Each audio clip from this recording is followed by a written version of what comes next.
Hi friends, this is professor Kartik Trivedi watching मेरा my YouTube channel. आज हम साइक्रोमेट्री एग्जांपल के अंदर हम टाइप 1 हमने कवर करा, अब इसमें हम टाइप 2 और टाइप 3 कवर करने वाले हैं। ठीक है, सो टाइप 2 और टाइप 3। तो टाइप 2 जो वो प्रोसेस है, ये कूलिंग एंड ह्यूमिडिफिकेशन के सम होंगे। ठीक है, ये कूलिंग एंड ह्यूमिडिफिकेशन सारे एग्जांपल है। अब कूलिंग एंड ह्यूमिडिफिकेशन का एग्जांपल वो कैसे पता चले, तो पहली एक चीज हमें पता होनी चाहिए, cooling coil. Cooling and humidification का होगा तो कूलिंग बोल रहा है वो, तो कूलिंग कोयल तो होगी।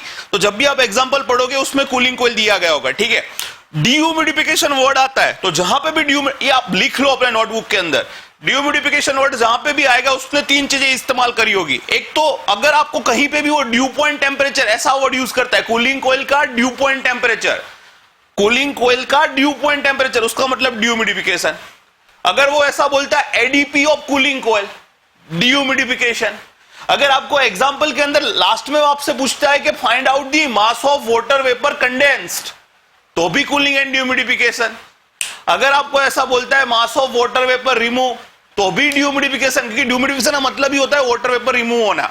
अगर आपको एडीपी वर्ड यूज करे, कूलिंग कोयल का ड्यू पॉइंट वर्ड यूज करे, mass of water vapour condense use करे, mass of water vapour remove use करे, तो आप समझ लीजिए ये आपका एग्जांपल होगा वो कूलिंग एंड ह्यूमिडिफिकेशन का होगा। इस तरीके से आप इसको डिकोड कर सकते हैं। ठीक है, नाउ इसको मैंने यहाँ पे एग्जांपल लिया तो आपको पता चले, यहाँ पे बोल रहा है the atmospheric air at 30 degree Celsius DBT. So dry bulb one temperature उसने देके रखा है 30 degree Celsius and relative humidity देके रखी है 75%। सो रिलेटिव ह्यूमिडिटी 75%, सो 5-1 उसने देके रखा है 75%। तो सबसे पहले इसको हम लोकेट कर देते हैं। तो 30 डिग्री सेल्सियस यानी वर्टिकल लाइन ड्रॉ करनी है और 75% जहां पे उसको इंटरसेक्ट करे, दैट इज योर 75 डिग्री, वो आ जाएगा आपका 0.1। ठीक है, उसके बाद वो बोल रहा है enters a cooling coil, CC मतलब cooling coil, at a rate of 200 metre cube पर minute. So volumetric flow rate जो उसने देके रखा है 200 मीटर क्यूब पर मिनट, मुझे 68 डिवाइड कर दूंगा तो मीटर क्यूब पर सेकंड में चला जाएगा। ठीक है, देन ही बोल रहा है the coil dew point temperature. ये जैसे ही उसने बोला कोयल ड्यू पॉइंट टेम्परेचर, मैंने पकड़ लिया ये कूलिंग एंड ह्यूमिडिफिकेशन का एग्जांपल है। ठीक है, तो आपको इस तरीके से coil, ADP, mass of water vapour condense, इतने सारे वर्ड आए, समझ लो कूलिंग एंड ह्यूमिडिफिकेशन है। वहां पे आगे फिर कूलिंग कोयल ऐसा लिखा भी होना चाहिए, अदरवाइज वो हीटिंग एंड ह्यूमिडिफिकेशन भी हो सकता है। ठीक है, तो आपको अपने तरफ से दिमाग चलाना है। और फिर बोल रहा है bypass factor of coil is 0.1। So bypass factor भी देके रखा हुआ है। सो मैंने यहाँ पे बाईपास फैक्टर का भी एग्जांपल लेके रखा हुआ है। ठीक है, ओके डन। नाउ इसको हमें अच्छी तरीके से ढूंढना है। तो अब यहां पे उसने क्या दिया है, कोयल का टेम्परेचर देके रखा है, कूलिंग कोयल का टेम्परेचर। ठीक है, तो कूलिंग कोयल का टेम्परेचर यानी उसने एडीपी में जिसको हम बोलते हैं, तो यहां पे उसने कूलिंग कोयल का टेम्परेचर 14 डिग्री सेल्सियस, क्या लेके रखा है 14 डिग्री सेल्सियस। ठीक है, सो हमें सबसे पहले सैचुरेशन कर्व पे जहां पे भी 14 डिग्री हो वहां पे उस पॉइंट को हमें लोकेट करना है, जिसको हमें बोलना है टी एडीपी। कैसे करें लोकेट, तो यहां पे जो 14 डिग्री है तो आप नीचे भी ले जाओ तो नीचे भी वो आपको 14 दिखाना चाहिए, तभी उसको 14 डिग्री सेल्सियस बोलते हैं। ठीक है, तो ये सैचुरेशन कर्व पे जहां भी आपको 14 डिग्री मिले, कैसे करोगे, नहीं पता चल रहा है तो नीचे से देखो, नीचे से कौन सी 14 डिग्री वाली स्ट्रेट लाइन यहां पे इंटरसेक्ट कर रही है, वो 14 डिग्री वाला पॉइंट होगा। अभी आपको क्या करना है, फर्स्ट पॉइंट और एडीपी को कनेक्ट करना है। ठीक है, किस तरीके से करना है, दोनों एक ही लाइन में आना चाहिए इस तरीके से, फुटपट्टी से आपको इसको इस तरीके से कनेक्ट। मैं रैंडम कर रहा हूं, प्लीज मेरी कॉपी मत करना। 1 पॉइंट और फुटपट्टी जिस तरीके से कनेक्ट हो उस तरीके से कनेक्ट करना है। मैं अपने हिसाब से रैंडम ले रहा हूं, आपको कुछ अलग भी कर्व मिले, क्योंकि मैं आपको समझा रहा हूं, मैं ड्रॉ नहीं कर रहा हूं। तो आपका कर्व बन सकता है, ऐसा भी हो सकता है, ऐसा भी हो सकता है, मैं आपको सिर्फ समझा रहा हूं। ठीक है, ओके डन।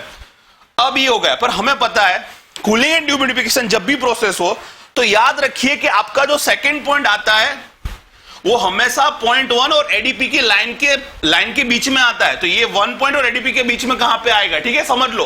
कभी कभी मान लो आपको उल्टा एग्जांपल देगा, आपको 0.2 दे देगा, देखो 0.2 यहां पे मान लो ऐसा एग्जांपल दी, तो आपको क्या करना है, अब बोलता है कोयल एडीपी फाइंड करो, तो आपको क्या करना है, 1 और 2 की कनेक्ट करती लाइन, स्ट्रेट लाइन जहां पे भी सैचुरेशन कर्व को इंटरसेक्ट करे वो आपका क्या होता है, एडीपी। समझ में आ गया, वो तो सिंपल है सिर्फ। ठीक, खैर यहां पे तो 1 और एडीपी देके रखा है, मैं 0.2 फाइंड करना रखा है। तो हमें सबसे पहले अभी बाईपास फैक्टर देके रखा है, तो जब भी बाईपास फैक्टर देके रखता है तो आपको एक टेम्परेचर मिल जाता है।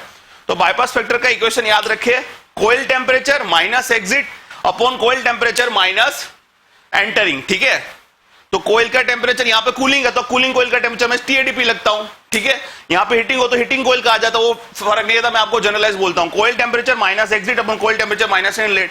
सो टीएडीपी माइनस टीडी2 टीएडीपी माइनस टीडी1।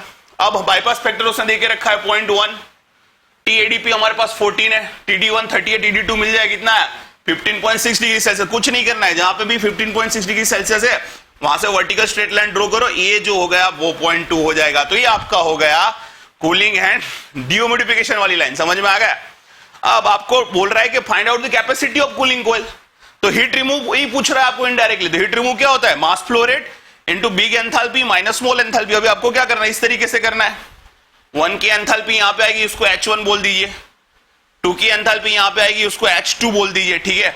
तो H1 माइनस H2 तो आपको मिल जाएगा। मास फ्लो रेट क्या करना है, तो मास फ्लो रेट आपको पता है संस्कारी V अपॉन स्पेसिफिक वॉल्यूम, तो संस्कारी V कितना दिया है 200/60, सो ये 200/60 मास फ्लो रेट ढूंढना है, तो मास फ्लो रेट तो 200/60 multiply by specific volume at 0.1, तो ये 0.1 है, वो कौन सा मीटर क्यूब पर केजी वाली लाइन के बीच में पास या नजदीक है वो देखे, ठीक है। सो ये आपको मिल जाएगा, मैंने पिछले वीडियो में वो सब एक्सप्लेन करके रखा हुआ है। तो ये आपका मास फ्लो रेट आएगा 3.75 kg/s। तो बस हीट रिमूव फाइंड करना है, mass flow rate into enthalpy difference, तो आपको इतना किलोवाट मिल जाएगा। अगर टन ऑफ रेफ्रिजरेशन में बोलता है 3.5 से डिवाइड कर दीजिए, ठीक है। अब आपको बोल रहा है मान लो कि सेंसिबल हीट फैक्टर फाइंड करना है, तो सेंसिबल हीट फैक्टर कैसे फाइंड करते हैं, अब 1 पॉइंट है ना, उससे स्ट्रेट लाइन ड्रॉ नीचे कीजिए, 2 पॉइंट से हॉरिजॉन्टल लाइन करिए, जहां पे भी इंटरसेक्ट हो उसको 3 पॉइंट बोलते हैं, क्या बोलते हैं 3 पॉइंट, ठीक है। अब ये 3 पॉइंट आया, उसके एंथैल्पी मेजर कर लिए, जिसको हम बोलते हैं H3। तो सेंसिबल हीट फैक्टर का इक्वेशन याद रख लीजिए, H3 minus H2 upon H1 minus H2, तो आपको डायरेक्ट H3 की वैल्यू है आपके पास, H1 80 ऑलरेडी ढूंढिए, तो सेंसिबल हीट फैक्टर भी मिल जाएगा, डन। उसके बाद आपको बोल रहा है मास ऑफ वाटर वेपर कंडेंस कितना रिमूव हुआ है, कुछ नहीं करना है। जब भी मास ऑफ वाटर वेपर कंडेंस आए या रिमूव आए या फिर एडेड आए, कुछ नहीं करना है, mass flow rate into big specific humidity minus small specific humidity, ठीक है। तो यहां पे कंडेंस्ड है, तो 1 पॉइंट पे जो स्पेसिफिक ह्यूमिडिटी हो गई क्या होगी W1 kg/kg, यहां पे देखे, और 1 to 2 हमारे, तो 2 पे जो होगी वो क्या होगी W2। तो मास फ्लो रेट तो हमने ढूंढ के रखा है 3.75 into big specific humidity minus small कर दीजिए, जो आएगा आपका आंसर होगा दैट इज kg/s। तो इतना मास ऑफ वाटर वेपर कंडेंस हुआ, ठीक है। तो ये था कूलिंग एंड ह्यूमिडिफिकेशन। अब बाजू में उसको देख रहे थे हम हीटिंग एंड ह्यूमिडिफिकेशन, ठीक है, ओके डन। तो अब हम बच्चों देखते हैं, अगर हीटिंग एंड ह्यूमिडिफिकेशन का एग्जांपल, अगर कूलिंग एंड ह्यूमिडिफिकेशन का एग्जांपल हो तो उसको हम कैसे मेजर करें, ठीक है, किसे पता चले। तो जब भी कूलिंग एंड ह्यूमिडिफिकेशन का एग्जांपल होगा तो उसने एक वर्ड यूज किया होगा, इवोपोरेटिव कूलर, एयर वॉशर, या फिर वाटर का स्प्रे हो रहा है, कूलिंग कोयल है, वाटर का स्प्रे हो रहा है, या फिर वाटर ऐड हो रहा है, ठीक है। ह्यूमिडिफिकेशन का होगा सो वाटर इज इंजेक्टेड, ऐसा सारे वर्ड्स आएंगे तो आपको समझ लो। या फिर आपको बोलेगा ह्यूमिडिफायर एफिशिएंसी, तो भी ये ह्यूमिडिफायर यानी आप वाटर के ऊपर वाटर स्प्रे कर रहे हो एयर के ऊपर, ठीक है। तो इस तरीके के जब भी वर्ड आते हैं तो कूलिंग एंड ह्यूमिडिफिकेशन का एग्जांपल होता है, ओके डन।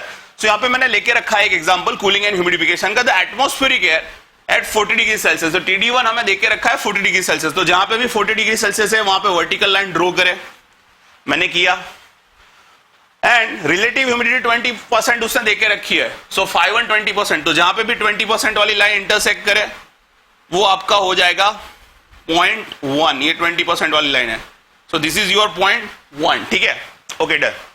उसके बाद उसने देखे रखा है ह्यूमिडिफायर एफिशिएंसी देके रखा है, तो ह्यूमिडिफायर एफिशिएंसी 80%, या आपको ऐसा बोलेगा कि मैक्सिमम पॉसिबल डिप्रेशन इज 80%, यानी मतलब उसने ह्यूमिडिफायर एफिशिएंसी देके रखी है, इसको दूसरे वर्ड में ऐसे बोलते हैं, तो ह्यूमिडिफायर एफिशिएंसी 0.8, ठीक है, ओके नाउ डन।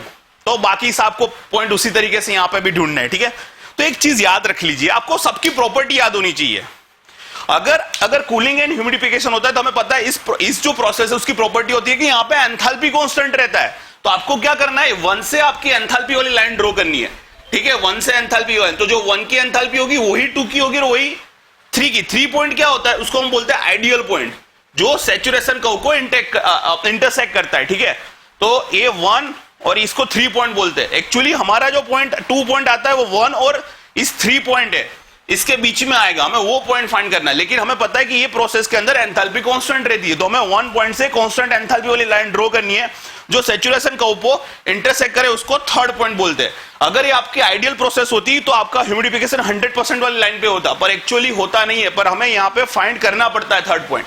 तो इसी थर्ड पॉइंट को आप नीचे ले जाए तो आपको कौन सा टेम्परेचर मिलेगा, TD3, ये TD1 तो ऑलरेडी देके रखा है, ठीक है।